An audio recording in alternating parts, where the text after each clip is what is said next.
하나님의 은혜가 사랑하는 모든 성도님들의 심령과 가정 위에 충만하시게 되길 주의 이름으로 축원합니다. 오늘은 송년주일입니다.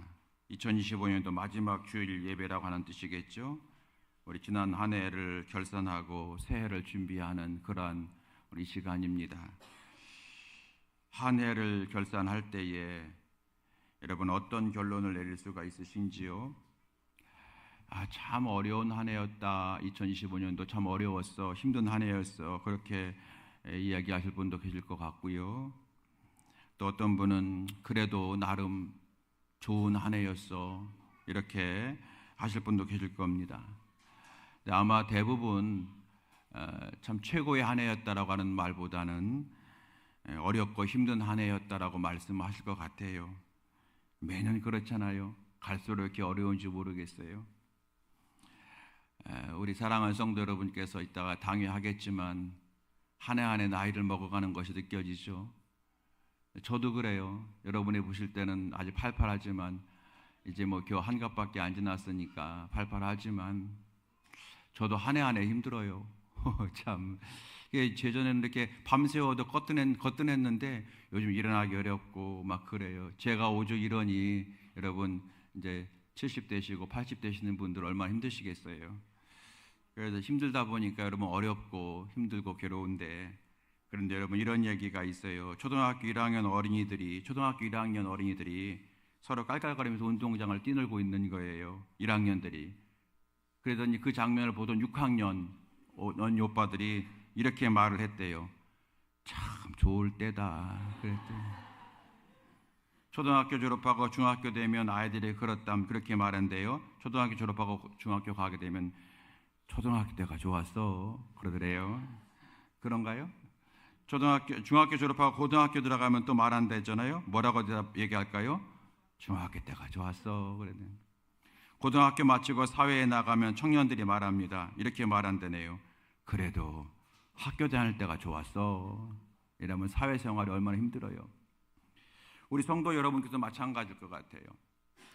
여러분 과거에 신앙생활 하실 때에 10년 전, 20년 전, 30년 전 신앙생활 하실 때에 가끔 성도들이 저한테 옛날 얘기를 막 해요. 그래서 저는 한 작년 얘기인 줄 알았더니 가만히 들어보고 20년 전 얘기하시는 거예요. 그때 어린 자녀들 한 자녀는 손에 끌고 한 자는 업고 이게 업은 건지 아는 건지 막 지랄하면서 기저귀 가방 한 손 들고 한 손에는 또 옛날에 성경 가방 있었잖아요. 성경 들고 그러면서 바쁘게 여기 했다 저기 했다 봉사하면서 다니고, 신방할 때 여러분 옛날에 대신방 할 때 목사님 쫓아서 쭉 갔잖아요. 대신방 일주일 하면서 왔다 갔다 하면서 어떤 분은 그때는 자동차도 없어가지고 버스 타고 다니면서 또 한참 걸어가면서 신방도 같이 하고 속회 모임 하시고 가서 속회에 가서 밥해 먹고 청소도 하고 또 기도하고 여러분 그랬죠. 기억나시죠? 얼마나 힘드셨어요 그때. 근데 여러분 지금 이구동성으로 이렇게 말씀하세요. 뭐라고요? 그때가 좋았어 얘기해요. 그래서 2025년도 송년주일을 우리가 힘든 한 해였다고 생각되지만 어쩌면 우리가 한참 세월이 더 흐른 다음에 어떤 날인지 모르지만 그날 우리는 그렇게 말할 수 있을 것 같아요.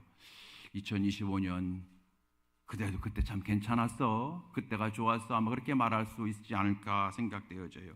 그러므로 사랑하는 성도 여러분, 이 시간에 성령께서 여러분의 인생을 위로해 주시기를 바라고, 더불어서 이 시간에 긍정의 마음과 믿음의 마음과 믿음의 생각에 복을 주시기를 주의 이름으로 축원드립니다.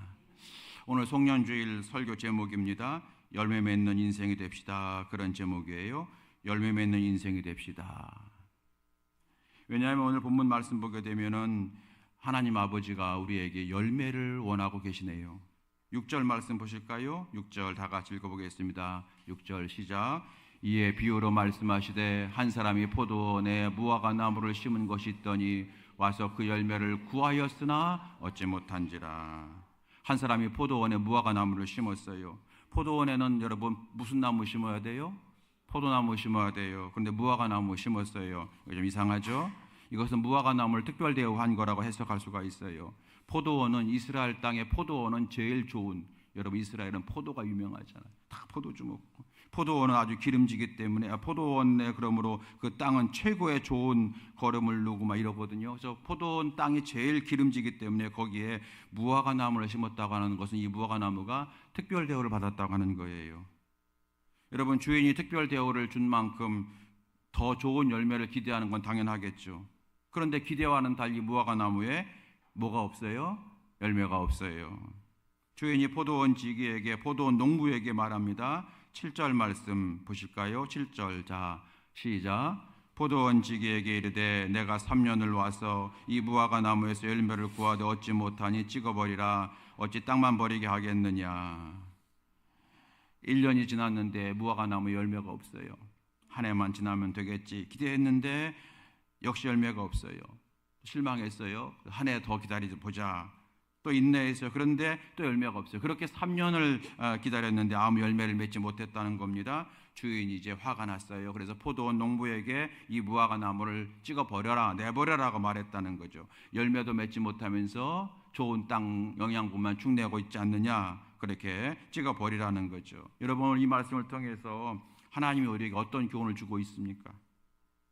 여기 포도원 주인은 하나님을 상징해요. 포도원 주인은 하나님, 무화과 나무는 우리 인생, 그리고 포도원 지기는 예수님이신 거예요. 이거 상징하거든요. 그러므로 농부가 무화과 나무를 심고 열매를 바라듯이 인생의 주인이신 하나님은 우리에게 뭘 원하고 계시다고요? 열매를 원하고 계시다는 뜻이에요. 열매를 원하고 계시다. 하나님 우리에게 열매를 거두기 원하세요. 열매를 원하세요. 그런데 여러분 여기 찍어버리라고 하는 말은 정말로 찍어버리란 말일까요? 뭘 찍어버려라. 아주 좀 무섭게 말했죠? 찍어버려라. 정말 이게 찍어버리란 말일까요? 여러분 정말로 찍어버리란 말일까요? 아니면 열매를 얻는 자 되기를 간절히 바라는 절절한 마음의 표현일까요? 절절한 마음의 표현인 거예요. 예를 들까요? 저에게는 이제 다 장성했지만 딸 하나 아들 하나가 있어요. 딸이 이제 누나고 아들이 밑에입니다. 4살 차이예요. 그러다 보니까 이제 그 누나인 딸이 동생 남동생을 많이 돌봤어요. 목회하다 보니까 부모가 집에 없는 날이 태반이에요. 그러니까 누나가 동생을 많이 챙겼어요. 밥도 이제 퍼주기도 하고, 이 아이가 이제 화장실에 가서 대변을 보면 닦아주기도 하고, 어릴 때부터 그렇게 다 자라왔어요. 뭐 4살 5살 때부터 그렇게 해왔어요. 그래서 이 동생 남동생이요 누나 말이라면 너무너무 잘 들어요. 순종해요. 그런데 사춘기가 되니까 좀 달라지더라고요. 사춘기가 되니까 조금씩 이제 누나한테 좀 소위 말해서 대들기를 시작하는 거예요. 어느 날은 이제 제가 가만히 듣다 보니까 좀 심하게 누나한테 대들어요. 약간 좀 욕 비슷한 것도 하면서. 그래서 제가 야단을 쳤어요. 그러고 난 다음에 여러분 제가 한번 야단 치면 되게 무섭거든요. 야단을 친 다음에 그 다음에 제가 이렇게 말했어요. 너 그렇게 하려면 집에서 나가, 혼자 살아. 그렇게 해버렸어요. 좀 나가라고 그랬어요. 여러분 그거 진짜 나가란 얘기예요? 누나에게 잘하란 얘기예요? 누나한테 잘하란 얘기잖아요. 그런데 이 아이가 진짜 집을 나가는 거예요. 울면서 자기 가방에다가 막 칫솔, 치약 무슨 수련회 갈 때 싸는 것처럼 막 싸고 그거 하더니 막 나가면서 하면 나 이제 어디서 살아. 그래서 문 탕 닫고 나가는 거예요. 제가 얼마나 당황됐겠습니까? 그래서 그때는 제가 이제 수습이 안 돼서 불렀어요. 딸을 불렀어요. 야, 네가 한번 해결해봐라 나가서. 그래서 막 이제 누나가 가서 야 아빠 본모하면 그게 아니고 뭐하고 막 그렇게 해서 이제 간신히 수습해가지고 지금까지 제 아들로 있어요. 여러분 진짜 나가란 얘기예요? 아니면 누나한테 잘하란 얘기예요? 그러니까 하나님이 오늘 찍어버려라 이 말은 찍어버리란 얘기입니까? 제발로 열매를 맺으란 얘기입니까? 열매를 제발 맺으라는 거예요. 열매를 왜 맺어야 되느냐? 하늘나라에 가서 알게 될 겁니다. 여러분 열매 맺기를 간절히 원하는 하나님의 마음을 느낄 수 있는 성도 될 수 있기를 축복합니다. 연예인들 중에서는 기독교인들이 많은데 그중에 어떤 부분은 기부를 많이 한다고 유명합니다. 그들이 기부하는 금액이 한 달에 3천만 원이나 된대요. 물론 자기들의 돈으로만 기부를 어떻게 할 수 있겠습니까? 아마 이제 자기와 같은 뜻을 가진 사람들이 합체 도와줘서 힘을 모아 사는 거겠죠. 어찌됐든 굉장히 놀라운 일이잖아요. 그런데 또 언젠가 텔레비전을 보니까 어떤 연예인 부부, 또 다른 연예인 부부는요, 그들도 이제 교인으로 알고 있는데 자녀 교육을 시키는데 한 달에 3천만 원을 쓴다고 그래요.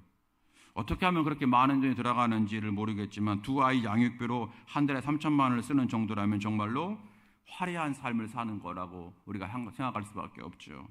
여러분, 우리가 어떤 인생이 되어야 되겠습니까? 세상은 화려한 인생, 꽃과 같이 화려한 인생 되기를 다 소망하고 살아요. 그런데 우리는 주의 명령대로 작아도 비록 작지만 열매를 맺는 그러한 인생이 되어야 될 줄로 믿습니다. 여러분, 그런 인생 되기를 주의 이름으로 축원합니다. 오늘 본문 말씀 보게 되면 무화과 나무가 포도원에 심겨졌다고 그랬어요. 이건 여러분 특혜를 받은 거라고 말씀드렸습니다. 성경은 먼저 여기 무화과 나무가 누굴 얘기하냐면 구약 시대에 예수님 당시에 유대인들이 바로 특혜를 받은 사람이라고 먼저 말씀하는 거예요. 유대인들이 왜 특혜를 받았습니까? 성경을 알아, 구약 성경을 아는 사람이었잖아요. 율법을 아는 사람이었잖아요. 그래서 이 사람들은 신앙적인 특혜를 받은 사람들입니다. 자, 그대로 이어가게 되면 이제 오늘 이제 구약 시대가 아니라 신약 시대, 우리 오늘 이 시대에 무화과 나무는 그러므로 누구를 상징하는 겁니까? 우리 성도를 상징하는 거예요. 우리가 특혜를 받은 인생이라는 거죠. 우리는 죽어가는 영혼 가운데서 부르심 받은 사람들이에요. 선택받은 사람들인 겁니다. 우리가. 여러분, 신앙적인 말씀 드리기 전에 먼저 이 대한민국 어떠합니까? 어디를 가든지 여러분 교회에 자유롭게 다닐 수 있는 신앙적 자유가 있는 나라가 이 대한민국입니다. 지금도 여러분 신앙적 자유가 없어서 그래서 여러분 교회 나간다고 매 맞고 죽임당하는 사람들이 여러분 세계에 얼마나 많은지 알 수 모릅니다. 여러분 정치가 혼란하다고 하지만 여러분 몇 년 전만 생각해 보세요. 이렇게 언론이 여러분 활발하게 돼 있는 때가 우리나라예요. 여러분 전 세계 아직도 민주주의가 되지 않은 독재 국가가 많아요. 여러분 우리가 경제적으로 어렵다고 하지만 전 세계 10위 안에 드는 나라가 하는 거 여러분 아시지 않습니까? 그런 통계가 있잖아요. 누워서 편하게 잘 집이 있고 한 집에 한 대의 자동차를 가지고 있다면 전 세계 10% 안에 들어가는 부자의 범주에 속한다는 통계. 우리는 너무 그냥 자동차 2대 있고 아파트 50평 살고 80평 살고 이런 사람들만 바라보니까 내가 여러분 힘든 것 같지만 사실 여러분 우리 가운데 사실 여러분 전 세계를 바라보게 되면 우리가 여러분 전 세계의 10%에 들어가는 부자라는 거예요.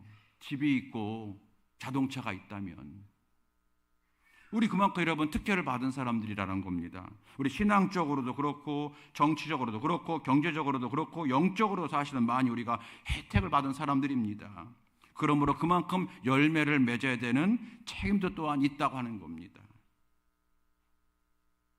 여러분 우리는요 포도원에 심겨진 무화과 나무와 같다는 거예요. 우리는 화려한 꽃과 같은 인생을 꿈꾸는 인생이 아니라 향기로운 열매를 맺는 인생이 되어야 됩니다. 오늘 여러분 다시 한번 송년주일날 열매 맺는 인생이 되기 원합니다. 주님 나를 도와주옵소서. 여러분 그런 기도가 있는 우리 모두가 될 수 있기를 주님 여러분 축원드립니다. 두 번째는 열매 맺는 인생 되지 못함에 낙심하지 말라고 말씀하세요. 오늘 본문의 포도원 주인이 열매 맺지 못하는 무화과 나무를 찍어버리라고 하자 누가 가로막고 있어요? 포도원 지기가 딱 가로막고 대변하고 있어요. 변호해주고 있어요. 뭐라고 합니까? 8절 말씀 보십시다. 8절 시작. 대답하여 이르되 주인이여 금년에도 그대로 두소서. 내가 두릅하고 거름을 줄이니 아멘. 여러분 여기 포도원 주인은 하나님 상징한다고 그랬죠. 무화과 나무는 우리 성도를 얘기한다고 그랬죠. 그러면 이 포도원 주인은 포도원 농부, 포도원 지기는 누구를 상징한다고 그랬습니까? 예수님을 상징한다고 그랬잖아요. 그러니까 하나님은 정의롭게 공의롭게 이 포도나무를 이 무화과 나무를 그만 이제 찍어 버리라고 말씀하셨지만 포도원 농부이신 예수님은 한 번만 더 기회를 주자고 얘기하고 있다는 거예요. 그러니까 우리가 열매 맺는 인생이 될 때에 열매를 맺지 못한다고 낙심할 이유가 되지 않는 것은 우리를 돕는 예수님이 계시다는 사실이 되어지는 거예요. 금년에도 그대로 두소서라고 말을 말씀하고 있어요. 한 번 더 기회를 주자는 거예요. 누가? 예수님이 우리에게 말씀하시는 거예요. 예수님이 하나님께 말씀하시는 거예요. 여러분, 그러므로 열매를 맺는 인생이 되겠고 열매 맺지 못하는 인생이 됐다고 했을 때 낙심하지 말고 나를 변호해주고 나를 도와주시는 예수님이 계심을 여러분 먼저 기억하시기를 바랍니다. 그리고 마지막 세 번째는 예수님의 도우심으로 다시 시작하는 거예요. 누구의 도우심으로? 예수님의 도우심으로. 여러분, 여기서 나의 결심으로 다시 시작하라가 아니라 나의 계획과 나의 생각과 나의 결심으로 다시 시작하라고 하는 것이 아니라요, 예수님의 도우심으로 다시 시작하라는 거예요. 예수님의 도우심이라는 건 이겁니다. 방법과 방식을 달리하라는 뜻이에요. 방법과 방식을 달리하라는 뜻입니다. 오늘 8절 말씀이 그 말씀이에요. 8절 다시 읽어보겠습니다. 8절. 자, 시작. 대답하여 이르되 주인이여 금년에도 그대로 두소서. 내가 두릅하고 거름을 주리니. 두릅하고 거름을 준다. 무슨 말씀인지 아시죠? 우리 어르신들. 두릅하고. 여러분, 봄이 되면 밭을 어떻게 해요? 씨 뿌리기 전에 파요. 그거예요. 두릅하고. 두릅한다고 하는 건 뭡니까? 회개할 수 있도록 깨달음을 주신다는 뜻이고, 죄에서 돌이킨다는 뜻이고, 잘못된 습관에서 고치도록 경고하시고 책망하시고 가르치신다는 뜻이잖아요. 땅이 그대로인데 어떻게 여러분 열매를 거두어요? 우리 그동안 열매를 거두지 못했으면 이제는 예수님 말씀도 다시 파야 되는 거잖아요. 파야 돼요. 그리고 예수님이 거름을 주신대요. 거름은 뭐예요? 잘 자랄 수 있도록 도와주는 거잖아요. 예수님이 거름을 준다고 하는 말은 그러므로 예수님이 도와주신다고 하는 거예요.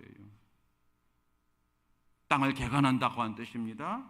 새로운 거름을 주신다고 하는 뜻입니다. 이 방법에, 이 말씀의 뜻이 뭡니까? 3년 동안 열매 맺지 못한 나무가 열매를 맺으려면 방법을 바꿔야 된다, 방식을 바꿔야 된다 하는 거예요. 이게 여러분 우리의 관건입니다. 이제부터 직장에서든지 집에서든지 교회에서의 사역에서든지 과거의 방법을 고집하지 말고 새로운 방법으로 도전하라는 거예요. 여러분, 2025년 합당한 열매를 거두신 인생이었는지요? 혹 열매 거두지 못한 인생이셨는지요? 그렇다면 이유가 어디에 있다고 믿습니까? 예수께서 요한복음 15장 5절 이렇게 말씀하셨어요. 요한복음 15장 5절. 나는 포도나무에 너희는 가지니니 그가 내 안에 내가 그 안에 거하면 사람이 열매를 많이 맺나니 그 다음 뭡니까? 나를 떠나서는 너희가 아무것도 할 수 없습니다. 떠난다는 게 뭐죠? 예수님 버린다는 뜻입니까? 우리 가운데 여러분 예수님 버리는 사람이 아무도 없어요. 그죠? 우리가 하나님 이제 안 믿겠습니다. 그런 사람 아무도 없어요. 나를 떠나서니만 무슨 말입니까? 오늘 말씀 연결해 보게 되면 내가 주는 거름을 받지 아니하고 내가 파는 개간을 용납하지 아니하는 자라는 뜻이에요. 여전히 내 방법대로 살아가는 거예요. 하나님 주시는 방법. 직장에서도 그렇고요. 한번 이런 믿어보세요. 아, 목사님 세상은 그렇게 만만한 게 아니에요. 맞아요. 알아요. 그렇죠. 한번 믿어봐요. 하나님 한번 믿어드리자고요. 그분이 말씀하셨잖아요. 내 방법대로 해보라는 거예요. 직장에서. 가정생활도 마찬가지예요. 교회 사역도 마찬가지예요. 전 여러분 성도들의 교회에서 사역할 때 말씀에 근거하지 않고 무조건 열심히 하는 사람 보면 저는 도망 다녀요. 무서워요. 내가 이길 수가 없어요. 감당할 수 없어요. 말씀에 근거해서 하셔야 돼요. 그래서 여러분 그 모든 사역이 목사의 마음을 편하게 해주셔야 되는 거예요. 목사의 마음이 편할 때 그 열매가 나타나는 거예요. 뭔가 불편하면 이게 여러분 안 되는 거예요. 마찬가지예요. 목사님도 성도들 마음 편하게 해줘야 되는 거죠. 그게 뭐예요? 내 인간적인 서로 대화가 아니라 하나님 말씀이 기준 삼아서 그 말씀대로 목회하고 그 말씀대로 신앙생활하는 거예요. 그 말씀대로 사역하는 거예요. 그렇고 나면 우리가 나중에 여러분 하나님께 할 말이 있잖아요. 하나님 말씀대로 했는데 잘 안 됐어요. 하나님 책임지세요. 이렇게 할 말이 있잖아요. 우리가 붙들어야 되는 방법은 뭐예요? 하나님 신뢰하는 거예요. 우리가 의지하고 하나님 알려주신 방법을 내가 사용하는 거예요. 이제 여러분 말씀을 마치면서 웃자고 하는 얘기 하나 하겠습니다. 천국에 가게 되면 걸걸걸걸 하는 사람이 있고 껄껄껄껄 하는 사람이 있다고 그러네요. 이게 웃자고 하는 얘기 천국에 안 가봐서 모르겠지만 걸걸걸 하는 사람은 이런 사람이래요. 사랑할 걸, 용서할 걸, 열매 맺을 걸, 그런 사람이에요. 천국 가서 후회하는 거예요. 열매 맺을 걸, 사랑할 걸, 용서할 걸. 저 사람이 용서한다고 할 때 내가 받아줄 걸, 그런데요. 후회하는 사람. 그런데 여러분, 껄껄껄하는 사람은 어떤 사람일까요? 사랑한 사람, 용서한 사람, 용서를 받아준 사람, 열매 맺은 사람. 껄껄껄껄 웃는 거예요. 깔깔깔깔 웃는 거예요. 여러분 천국 가서 어떻게 사시겠어요? 그렇게 할 걸 그렇게 사시겠어요? 아니면 껄껄껄 웃으시겠어요? 이제 말씀을 정리하면서 여러분, 오늘부터 송구영신임에 드리는 날까지 한 3일 정도 여러분 한번 저를 포함해서 우리 자신 한번 되돌아봤으면 좋겠어요. 그리고 여러분 한번 감사해 보십시다. 그리고 하나님 열매를 맺기 원합니다. 하나님, 저에게 고쳐야 될 것이 무엇입니까? 하나님, 붙들어야 될 것이 무엇입니까? 한번 여러분 조용히 생각해 보시면 아마 분명히 여러분 한 3, 4일 동안 먼저 여러분의 마음속에 감사가 회복될 줄로 믿고요. 그리고 그래, 2026년도에는 하나님이 함께 하셔서 분명히 나는 열매를 맺을 거야, 여러분 그런 소망의 마음이 새롭게 시작될 줄로 저는 확실히 믿습니다. 이 은혜가 우리 모든 성도들에게 충만하시게 되기를 주의 이름으로 축원합니다. 우리 함께 이 시간에 찬송 부르시겠습니다.